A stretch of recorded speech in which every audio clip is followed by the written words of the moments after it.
Hello everyone, how are you? I am fine. I hope you are also fine. So let's go start. Today I discuss about DTSB JE junior engineering का कौन सा syllabus है। तो हम current section A के बारे में exam pattern की बात करेंगे। तो ये 100 मार्क्स का पता है। इसमें से हमको पूछा जाएगा जनरल नॉलेज, जनरल इंटेलिजेंस और मैथ पूछा जाएगा। Test of Hindi language and comprehension, test of English language in comprehension. ये 20 मार्क्स का प्रत्येक क्वेश्चन रहेगा। 100 मार्क्स का टोटल क्वेश्चन रहेगा सेक्शन ए का। तो इसी प्रकार से हम आगे बात करते हैं। इसमें देखिए हिस्ट्री में ancient, medieval and modern history पूछा जाएगा।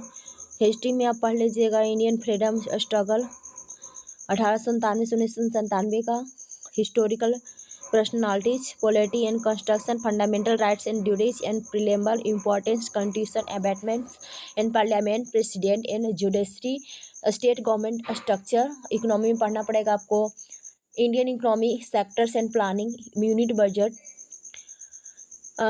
जीडीपी यानी economics growth, RBI banking, economics politics, current events में पढ़ना पड़ेगा national and international news award and honour, spot event and terminology, major summit and conference, news books and author, ये पढ़ना पड़ेगा। चलिए हम क्वेश्चन बार बार करते जाते हैं। फर्स्ट क्वेश्चन है कि वित्त वर्ष 2026 से 27 के राजकोषीय घाटा का लक्ष्य क्या निर्धारित किया गया है। What is the fiscal deficit target set for FY 2026-27। तो इसका राइट आंसर होगा 4.3%। कितना इतना निर्धारित किया गया है लक्ष्य को 4.3%। वित्त मंत्री की घोषणा है कि F27 के लिए राजकोषीय घाटा का GDP 27 होगा। Y 2020 किए गए लेस देन 2.5 के वादा को पूरा करता है। Finance minister announced that the fiscal deficit for Y 2026 GDP and fitted with the committed and keep to grow and below।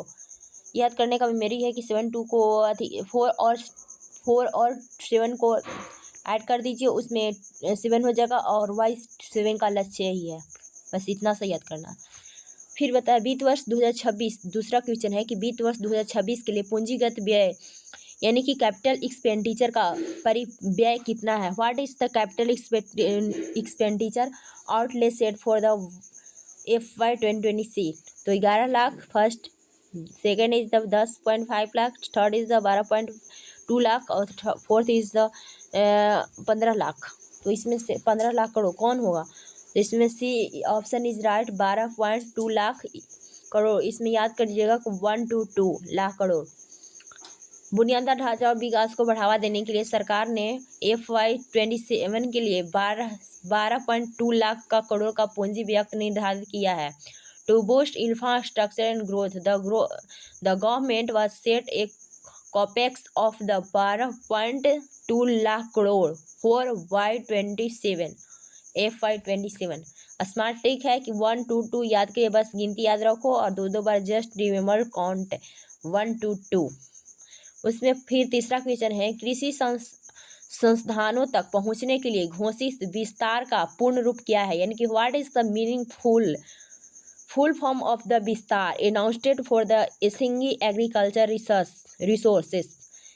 First is visual Indian system for technical agriculture reform, second visual integrated system to access agriculture resource, third is the visual integrated system for tech and resource, fourth is the visual intelligence for smart tech। तो इसमें right option होगा B, visual intersected system to access agriculture resources. तो इसमें हमें बताना है कि visual intersected system to the accessories agriculture resource एक बहुभाषी टूल्स है, यानी मल्टी लैंग्वेज AI टूल्स है, जिसने किसानों को कृषि संस्थानों और जानकारी प्रदान करने के लिए डिजाइन किया गया है। AI is the multi-language AI tools designed to the farmer easy access to agriculture and resource and information। Smart trick याद करने का है कि वर्ड एक्सेसरीज या तो विस्तार का हिंदी अर्थ होता है विस्तार यानी कि एक्सपेंशन। यह तकनीक खेतों के ज्ञान का विस्तार करेगी। क्या करेगी? खेतों के ज्ञान की विस्तार करेगी। चलिए अब हम थर्ड ऑप्शन दूसरा क्वेश्चन करते हैं। सेमीकंडक्टर मिशन 2, सेमीकंडक्टर मिशन 2 के लिए कितना बजट आवंटित किया गया है? What is the budget location for the Indian semiconductor mission 2? इसमें 25 करोड़, 25 करोड़ की 76 करोड़ की 40 करोड़ की 55 करोड़ कितना है? तो इसमें से फर्स्ट ऑप्शन होगा, इसमें से सी ऑप्शन राइट होगा, 40 करोड़ होगा, 40,000 करोड़। 40,000 करोड़ यह मिशन के नेतृत्व में अनुसंधान यानी industry lead research and Odia, Kerala, Andhra Pradesh and Tamil Nadu जैसे राज्यों के विकास पर केंद्रित होगा। This mission will focused on industry lead in research and develop in a state like Odisha, Kerala and Andhra Pradesh and Tamil Nadu। Trick याद करने का ट्रिक क्या होगा कि एक कंप्यूटर चिप अक्सर चॉप होती है जिसमें 4 कोण होती हैं और उसी में 40 करोड़ है और चिप मतलब ऐसे याद करो। प्रमुख हस्तक्षेप क्या है? वित्त मंत्री 2026 से 27 के कितने प्रमुख हस्तक्षेप क्षेत्र हैं? यानी कि इंटरवेंशंस एरिया का प्रस्ताव किसने? How many the key intervention area has the finance minister proposed for the budget 2026 to 2027?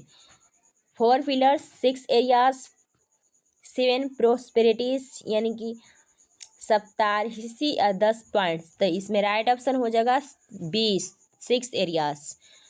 Budget in क्षेत्र एरियो में इधर गिर्द घूमता है। विनिर्माण यानी मैन्युफैक्चरिंग जैसे कि MSSE, बुनियादी ढांचा, इंफ्रास्ट्रक्चर, सुरक्षा सिक्योरिटी और शहरी आर्थिकीकरण या सिटी इकोनॉमिक रीजन्स एंड पारंपरिक क्षेत्र यानी the budget revolution around the 6 area manufacturing, MSSE and infrastructure, society and security and city economic regions and legacy sector में होगा। स्पोर्ट टेक्नोलॉजी में भारत के विकास के लिए सरकारों ने 6 छक्का मारा यानी कि 6 छक्का मारा यानी कि ये कहने वाला ना कि भारत के विकास के लिए सरकार ने 6 यानी छक्का मारा गवर्नमेंट का। न्यूज इनकम टैक्स से आया है कि नए अक्सर अधिनियम में सरलीकरण तथा नए सीएम के लिए यानी कि न्यू इनकम टैक्स कब से लागू होगा? New income simplified the new income tax come into effort. ये 1 अप्रैल 2026, बी ऑप्शन राइट होगा, 1 अप्रैल 2026 से लागू होगा। ठीक है, चलो हम अब दूसरा पढ़ते हैं। अब मेरा साइंस से क्वेश्चन आ गया कि किस विटामिन को अस्कॉर्बिक एसिड के रूप में जाना जाता है? तो इसमें कौन सा विटामिन है जिसको अस्कॉर्बिक एसिड के नाम से जाना जाता है? तो इसमें विटामिन सी को अस्कॉर्बिक एसिड के रूप में जाना जाता है। और विटामिन सी की कमी से कौन सा रोग होता है? तो आप लोग बता सकते हैं। रतौंधी किस विटामिन की कमी के कारण होता है? तो विटामिन रतौंधी जो होता है night blindness is caused by the deficiency which is the vitamin. तो विटामिन ए की कमी से होता है। विटामिन ए की कमी से रतौंधी होता है तो उसी नाइट ब्लाइंडनेस जो उसको बोलते हैं। Rickets is the disease related to the which part of the body? Rickets शरीर के किस अंग से संबंधित है? First is the skin, second is the blood और थर्ड इज द बोन और फोर्थ इज तो इससे जो है रिकेटस वो बॉडी बोन से संबंधित है। यानी कि जब rickets is the soft vitamin is the deficiency leading to the soft bone seat in children. Vitamin D की कमी से बच्चों की हड्डियां क्या नरम हो जाती है तो इसलिए हमें हमको धूप की आवश्यकता होती है। तो ये विटामिन डी की कमी से होती है। और रिकेटस होता है जो हड्डियों के लिए हड्डियों में होता है। विच is the largest gland in the human body? Human body के लार्जेस्ट ग्लैंड कौन है? यानी कि मानव शरीर की सबसे बड़ी ग्रंथि कौन सी है? पेनक्रियास की, थाइरॉइड या लीवर या पीयूष ग्रंथि? तो इसमें पिट्यूटरी की नहीं तो इसमें लीवर हो गया, यकृत जिसको कहते हैं। The liver is the largest internal organ and glands. यकृत सबसे बड़ी आंतरिक अंग और ग्रंथि है। अंग और ग्रंथि दोनों है। सबसे क्या है देखो यहाँ पर है लीवर को हम पुनर्निर्माण किया जा सकता है। जैसे कोई छिपकली का जैसे कोई ऑर्गन कट जाता है तो वो पुनर्निर्माण कर लेता है। उसी प्रकार से हमारे शरीर में एक लीवर एक ऐसा चीज़ है जो कट जाने से और खराब होने जाने से वो तुरंत पूरा अपना निर्माण कर लेता है। इसीलिए लिवर में गोलियां लगती है तो बचने की संभावना होती है, जबकि माइंड में गोलियां लगेगी तो आपको बचने की संभावना नहीं होगी। तो लिवर को पुनः अपना निर्माण कर लेता है। How many chamber are there is the human heart. मानव शरीर में कितने कक्ष होते हैं? तो आपको पता है मानव शरीर में 4 कक्ष होते हैं। उसी तरह से मछली में 2 कक्ष होते हैं। छिपकली में भी 2 ही कक्ष होते होंगे। मानव शरीर में कितने कक्ष होते हैं? तो 2 शरीर होते हैं। मानव त्वचा को रंग कौन सा वर्णक प्रदान करता है? मानव में त्वचा की रंग कौन सा? हेमोग्लोबिन की, मेलानिन की, इंसुलिन की, कैरोटीन। तो इसमें बी ऑप्शन मेलानिन करता है। जब आपके शरीर में कोई भी रंग को कौन करता है तो मेलानिन करता है। आपके शरीर में मस्सा आता है या तिल होती है तो वो रंग प्रदान कौन करता है? मेलानिन करता है। जहाँ पर ज़्यादा मेलानिन होगा वहाँ पर आपको तिल आ जा सकता है। लाल रक्त कोश का आरबीसी का औसत जीवन काल कितना होता है? तो आरबीसी का एवरेज लाइफ स्पैन होता है रेड ब्लड सेल का, वो 120 डेज होता है, यानी कि 120 डेज होता है। और इसकी ये कहाँ बनता है? तो पेट में, लिवर में बनता है। जबकि इसकी मृत्यु कहाँ होती है? पलीहा में होती है। पलीहा को क्या कहते हैं? आरबीसी का कब्रगाह कहा जाता है। ठीक है, याद करना। बल्ब का आविष्कार किसने किया था? तो बल्ब का आविष्कार किसने किया था? निकोला टेस्ला या Thomas first Alexander Graham Bell या थॉमस एल्वा एडिसन या निकोलस या आइजैक न्यूटन। आइजैक न्यूटन किसने किया था? तो इसमें हमको राइट ऑप्शन लगता है कि थॉमस एल्वा एडिसन ने किया था। Right option. बल्ब का ऐसा ही मात्रक क्या होता है? तो बल्ब का ऐसा ही मात्रक होता है न्यूटन। जूल किसका होता है? जूल किसका होता है? तो कार्य का होता है। वाट किसका होता है? तो शक्ति का होता है। पास्कल किसका होता है? तो दाब का होता है। तो इसीलिए इसमें न्यूटन हो जाएगा जो हमारे बल का होता है। वाट किसका? तो शक्ति का। जूल किसका? तो कार्य का। दाब पास्कल का। प्रकाश वर्ष किसकी इकाई है? तो प्रकाश वर्ष का टाइम का है कि डिस्टेंस का है कि स्पीड का है कि इंटेंसिटी का है? तो इसमें से प्रकाश डिस्टेंस का भी ऑप्शन नहीं राइट ऑप्शन। तो डिस्टेंस 1 प्रकाश वर्ष 9.46 × 10⁻16 किलोमीटर होता है। तो ये प्रकाश पहले आता है। बेकिंग सोडा का रासायनिक नाम क्या है? Baking what is the chemical name of baking soda? तो सोडियम बाइकार्बोनेट बेकिंग सोडा, इसका फॉर्मूला होता है NaHCO3। Which is gas is known laughing gas? Laughing gas को किस नाम से जाना जाता है? किस गैस को लाफिंग गैस? तो इसमें लाफिंग गैस को हम नाइट्रस ऑक्साइड के नाम से जानते हैं, नाइट्रस ऑक्साइड। उसी प्रकार साधारण नमक का रासायनिक नाम क्या होता है? साधारण नमक का रासायनिक सोडियम क्लोराइड होता है, NaCl जानते हैं।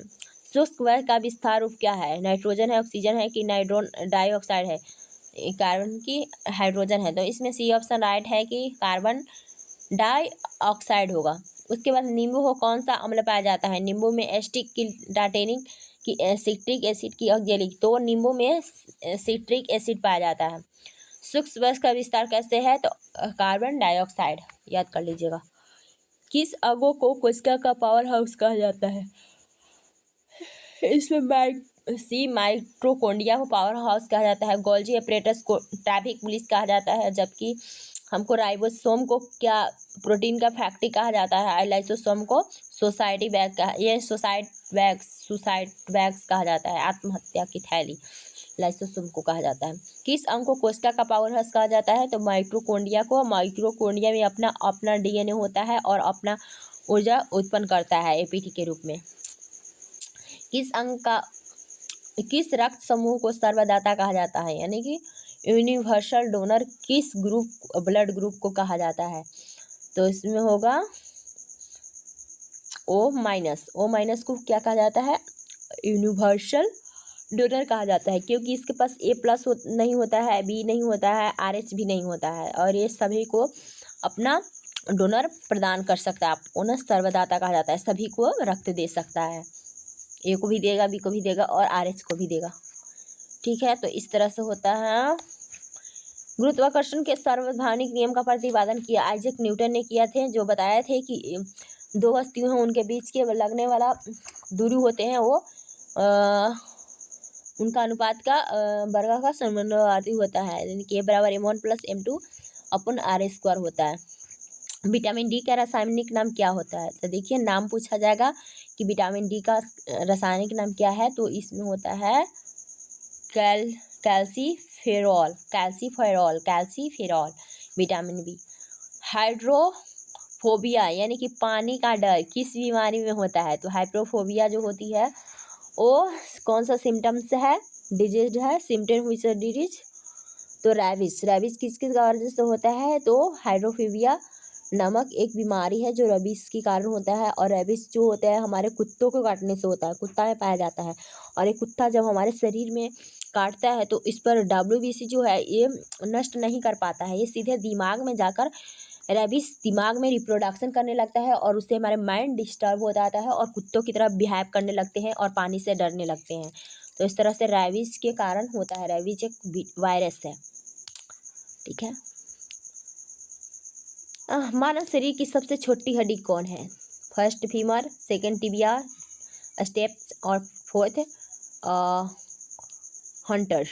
तो इसमें स्टेप्स होते हैं जो सबसे छोटी हड्डी होती है और सबसे लंबी हड्डी फीमर है। और फिलामेंट ऑक्सीजन को रोकने के लिए बिजली बल्बों में आमतौर पर कौन सी गैस भरी जाती है, तो इसमें हाइड्रोजन, ऑक्सीजन, आर्गन या कार्बन डाइऑक्साइड। तो इसमें हम पढ़ना है, हमको लगता है कि इसमें आर्गन भरा जाता है। What is the hardest substance of the found the human bodies, कठोर पदार्थ क्या है ह्यूमन बॉडी के, इनामेल है। फिर बोलता है कवक के अध्ययन को किस रूप से जाना जाता है, माइकोलॉजी के नाम से। कवक के अध्ययन को किस रूप से माना जाता है, तो mycology. The study of fungi is known as mycology. Beginner content which is the flowing acid, कवकों को निम्नलिखित में कौन सा अम्ल पाया जाता है, कौन सा अम्ल पाया जाता है कवक में,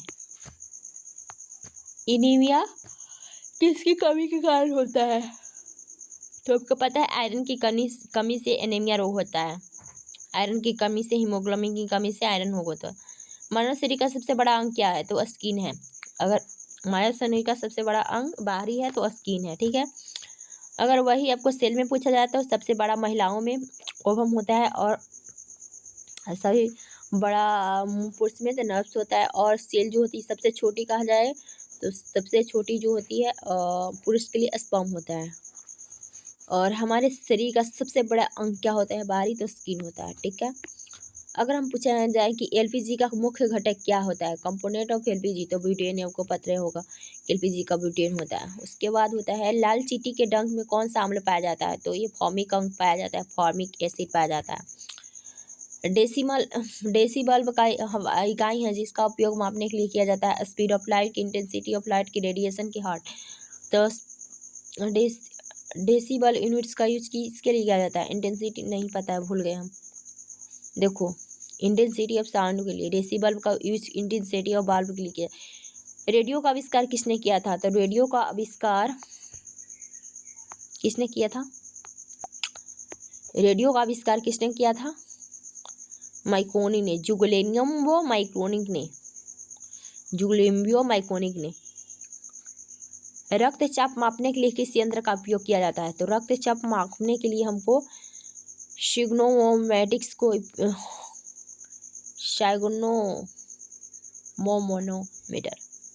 साइग्नोमोनोमीटर का उपयोग किया जाता है। रक्त की थकावट बढ़ाने के लिए कौन सा विटामिन की आवश्यकता होती है ना, विटामिन के की। प्लास्टर ऑफ पेरिस का रासायनिक नाम क्या होता है, प्लास्टर ऑफ पेरिस का रासायनिक नाम कैल्शियम सल्फेट हेमीस्टेट होता है। B, plaster of Paris calcium हस्टेट हेमीस्टेट जानते हैं। कौन सी धातु कमरे के ताप पर तरल रहने की मात्रा मरकरी। आवृत्ति की किसके मापा जाता है, हर्ट्ज से। पृथ्वी के वायुमंडल में उपस्थित कितना है, पृथ्वी के वायुमंडल में नाइट्रोजन की उपस्थिति कितना है, तो 21% आपको पता है, आवृत्ति हर्ट्ज होती है। कोलोमिलिया किसकी अध्ययन कहा जाता है, कॉस्मोलॉजिया स्टडी किसका, फंगी का, फ्लावर्स का, यूनिवर्सल का, स्किन का। तो इसमें आपको किसकी यूज किया जाता है नहीं पता है आपको भी।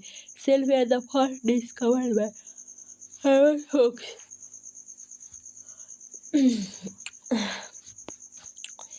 Deficiency of vitamin B1 relate to the इसमें प्लेग्रा। संविधान का कौन सा अनुच्छेद अस्पर्शता अनटचबिलिटी को समाप्त करता है, तो आर्टिकल 17। तो thank you guys, thank you so much. इन करते हैं अपनी सेशन को तो इसी पर।